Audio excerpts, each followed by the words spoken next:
Well, looks like we're on to the next lesson. Thanks for joining in. My thought process of showing you this stuff is along the lines of the movie The Professional. If you've ever seen this movie, it is about a professional assassin, and he sort of adopts this young girl, and he doesn't know what to do with her. He doesn't want to take her to the orphanage because he knows how bad it is. So he starts training her to be an assassin. And he works from you learn how to kill someone from the furthest away to the closest. And while I don't condone the killing, I do like the practice of working from furthest to closest. And that's how I'm going to sort of approach this pickpocketing thing. Being the furthest away to the closest.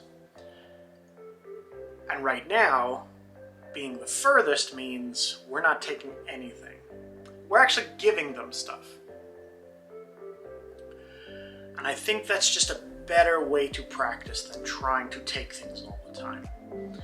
So last episode we worked on the hug me sign.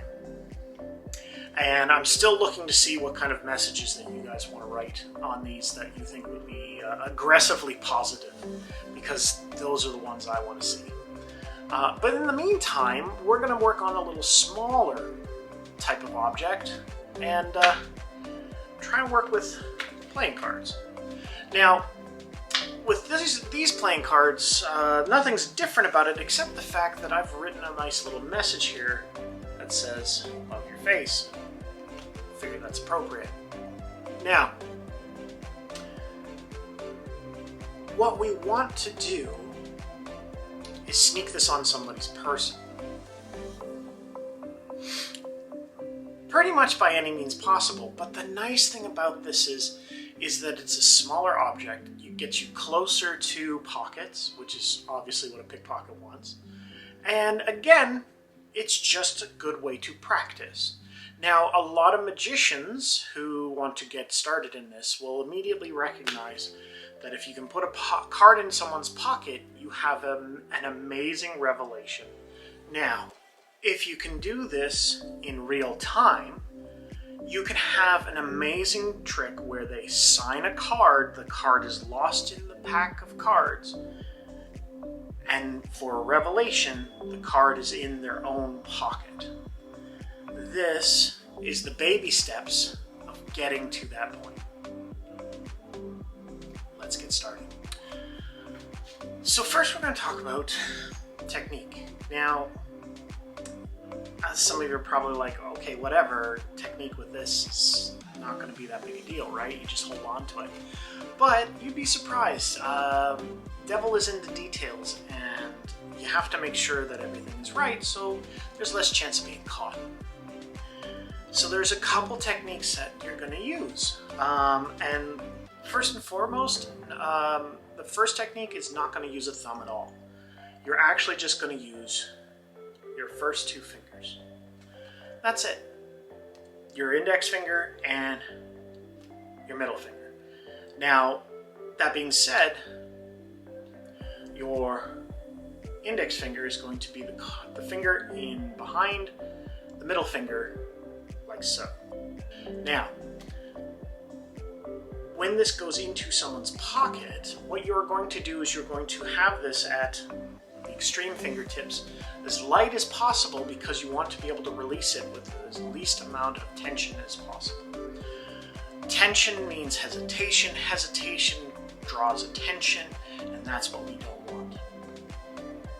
So if you're going to take a card, you're going to hold it at the fingertips as light as possible and allow this to enter into the pocket that you're trying to achieve, be it an outside pocket, a breast pocket, or a back pocket. Now, once you have that, you want it to just release. Gravity is going to do the work for you, and it's just going to fall into the pocket. Some of you might get a little scared when you see a playing card hang outside of a pocket. Now, you can try to push it in a little deeper with your fingers, but unfortunately that now has caused friction and it is touching the person. So there is a higher chance of you getting found out. What I have found in experience is that once this is put into a pocket, them just walking around and gravity will allow this to just settle inside their pocket. I've had a playing card settle inside someone's wallet, which is the perfect scenario. So don't knock it if you haven't got it all the way in the pocket. Let gravity and friction do the work for you. To try and do a breast pocket, which is so much closer than it should be, you are going to use a magician's technique. It's a bit of a modified tenkai. If you understand what a tenkai is, the brief description is that the card is parallel with your hand to the floor until you drop it or move it or whatnot, and then is held in place with your thumb. Now there are different locations that we want to have this, but for this particular technique, the lower sort of is the better. Now, once you've got into this position, you're going to aim this for the breast pocket in the guise of patting someone on the shoulder and letting your hand just slide down. Once it's hit its target, you release. And you use your hand's friction of sliding down to push the card into the position it needs to be in. And then you just walk away. If they find it immediately, so what? You have a lovely message that they'll get a good laugh out of. And you got to practice your technique. If they don't find it, well, even better, you're a success. You've hit a home run. Now, if that's feeling a little bold and you want a bit of cover, you can actually open up their jacket to look for something. Now, this is a little brazen, but I use it in my performances all the time. Mainly because they don't know what the trick is, they don't know what's going to happen.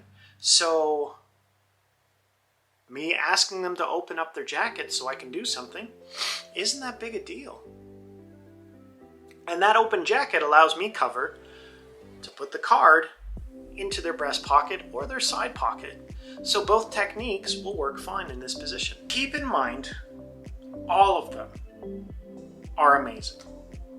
They're going to be different degrees of success, but they're all successes. Even if you get to the point where you are about to drop this in and they turn around and look at you, the worst that's going to happen is that you stand there and go, oh, I wanted to give you this. And they get a good smile out of this anyway. So there's no risk of being caught on anything because you're being nice. You're giving them a message that they would love to hear. The next episode, we're going to work on hanging items. Or rather, trying to hang items on someone using one of these. It's a little clothespin. And we're also going to tell you about a lovely story about a magician that was doing these at Walt Disney and was asked to come into an unmarked room and have a discussion. But in the meantime, do me a favor, hit the subscribe button, steal the bell, and remember to blame Jeremy.